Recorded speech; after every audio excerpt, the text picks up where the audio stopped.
Hello friends, ओम श्री गणेशाय नमः। आप सभी का स्वागत है आपके अपने यूट्यूब चैनल पर। फ्रेंड्स, आज हम आपको इस वीडियो में बताने जा रहे हैं गंगा दशहरा की व्रत कथा, जिसको सुनने मात्र से तीनों लोकों से प्राप्त होगी धन संपत्ति और वैभव, और हर कष्ट दूर करेंगे ब्रह्मा विष्णु और महेश, और गंगा स्नान का पुण्य। फ्रेंड्स, वीडियो शुरू करने से पहले आपसे रिक्वेस्ट है, अगर आप हमारे चैनल पर नए हैं और आपने अभी तक चैनल को सब्सक्राइब नहीं किया है तो प्लीज़ सब्सक्राइब कीजिएगा चैनल को, साथ ही प्रेस कीजिएगा बेल आइकन को, जिससे नए वीडियो से रिलेटेड नोटिफिकेशन आपको तुरंत प्राप्त हो सके। और वीडियो पसंद आने पर वीडियो को लाइक और शेयर जरूर कीजिएगा, ताकि सभी भक्तों को इस वीडियो का लाभ प्राप्त हो सके। और कमेंट बॉक्स में जय गंगा मैया जरूर लिखिएगा। ज्येष्ठ मास की शुक्ल पक्ष की दशमी को गंगा दशहरा मनाया जाता है। इस दिन सुबह सवेरे गंगा स्नान करते हैं और गंगा जी में दूध तथा बताशे चढ़ाकर गंगा जी की पूजा की जाती है। और इस दिन शिवलिंग की पूजा का विधान भी है। फ्रेंड्स, अब आइए प्रारंभ करें गंगा दशहरा की कथा। प्राचीन समय में अयोध्या में सगर नाम के राजा राज करते थे। उनकी दो रानियां थी, केशनी और सुमति। केशनी से अंशुमान नामक पुत्र हुआ और सुमति से 60,000 पुत्र हुए। एक बार राजा सगर ने अश्वमेघ यज्ञ किया। यज्ञ की पूर्ति के लिए घोड़ा छोड़ा। यज्ञ को भंग करने के इरादे से इंद्रदेव घोड़े को कपिल मुनि के आश्रम में बांध आते हैं। राजा यज्ञ के घोड़े को ढूंढने के लिए अपने 60,000 पुत्रों को भेजते हैं। घोड़े को ढूंढते हुए वह कपिल मुनि के आश्रम में पहुंचते हैं और घोड़े को वहां बंधा पाते हैं। उस समय कपिल मुनि तपस्या कर रहे थे। राजा के पुत्रों ने कपिल मुनि को चोर चोर कहकर पुकारना शुरू किया। कपिल मुनि की तपस्या भंग हो गई और राजा के सारे पुत्र उनके क्रोध की अग्नि में जलकर भस्म हो गए। केशनी का पुत्र राजा की आज्ञा से अपने भाइयों को ढूंढता हुआ आश्रम पहुंचा, जहां महात्मा गरुड़ ने उसके भाइयों के भस्म होने की बात बताई। गरुड़ जी ने यह भी कहा कि यदि तुम अपने इन सभी भाइयों की मुक्ति चाहते हो तो तब गंगा जी को स्वर्ग से धरती पर लाना होगा, लेकिन अभी तुम अश्व को ले जाकर अपने पिता का यज्ञ पूर्ण करवाओ। इसके बाद गंगा जी को धरती पर लाने का काम करना।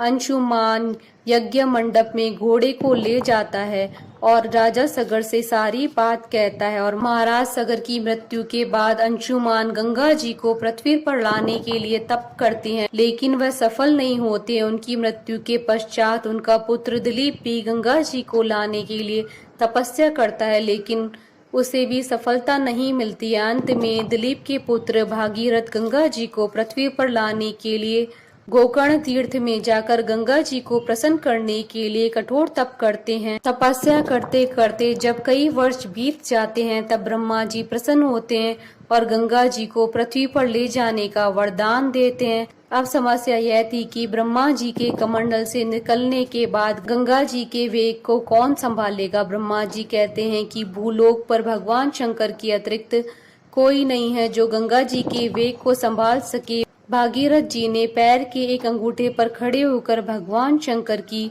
आराधना की। उनकी कठोर तपस्या से प्रसन्न होकर भगवान शंकर जी गंगा जी के वेग को अपनी जटाओं में संभालने के लिए तैयार हो जाते हैं।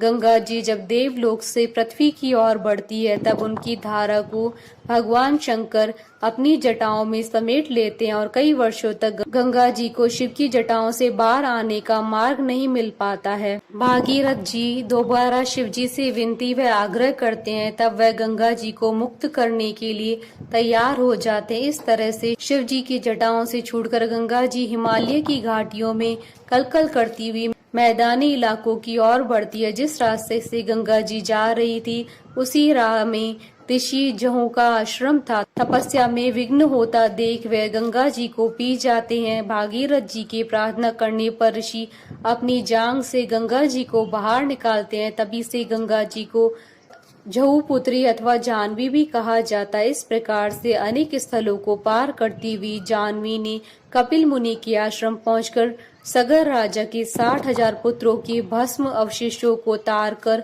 मुक्त किया। उसी समय ब्रह्मा जी ने प्रकट होकर भागीरथ के कठिन तप तथा सगर के 60,000 पुत्रों के अमर होने का वर दिया। साथ ही घोषित किया कि तुम्हारे नाम पर गंगा जी का नाम भागीरथ ही होगा। अब तुम जाकर अयोध्या का राज संभालो। ऐसा कहकर ब्रह्मा जी अंतर्ध्यान हो गए। इस प्रकार भागीरथ पृथ्वी पर गंगा का वरण करके बड़े भाग्यशाली हुए। उन्होंने जनमानस को अपने पुण्य से उपकृत किया। युगों युगों तक बहने वाली गंगा की धारा महाराज भागीरथ के कष्टमयी साधना की गाथा कहती है। गंगा प्राणी मात्र को जीवन दान ही नहीं देती, बल्कि वह उन्हें मृत्यु के उपरांत मुक्ति भी देती है। इसी कारण भारत में ही नहीं बल्कि विदेशों में भी गंगा जी की महिमा कही जाती है। बोलिए गंगा माता की जय। हमारे साथ इस वीडियो में अंत तक बने रहने के लिए आपका धन्यवाद। ओम श्री गणेशाय नमः।